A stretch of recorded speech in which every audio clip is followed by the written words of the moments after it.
तर आज आपण घरच्या घरी पनीर बनवणार आहे. त्यासाठी आपल्याला लागणार आहे दूध.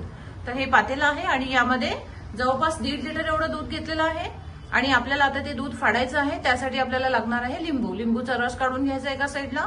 आणि हे आता दूध उकळल्यावर त्याच्यावरची जी साय आहे ही आपण बाजूला काढून घेऊ शकतो, कारण साय नसताना पण जे राहिलेलं दूध आहे त्याचं पण खूप छान पनीर तयार होते. ते आपण आता बघणार आहे. पहिले मी यावरची साय काढून घेईल. आता हे बघा, अशा प्रकारे हे दूध पूर्णपणे उकळलेलं आहे. उकळल्या दुधामध्ये आपल्याला आता लिंबाचा रस टाकायचा आहे. जवळपास 2 लिंबू घेतले आहे, त्याचा रस काढून घेतलेला आहे आणि हे दूध आहे 1.5 ते 2 लिटर.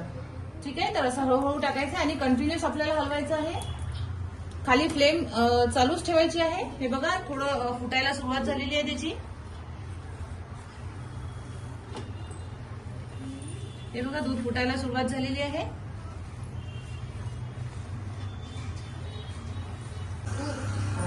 हे बघा, हे व्यवस्थित फुटत आलं आहे दूध.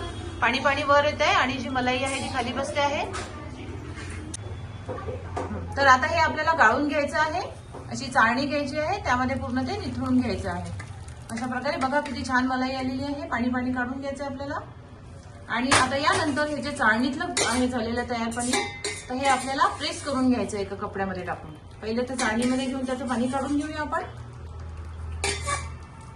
पाण्याचा कंटेंट त्यातला निघून गेल्यावर आपण याला असं प्रेस करून घेणार आहे.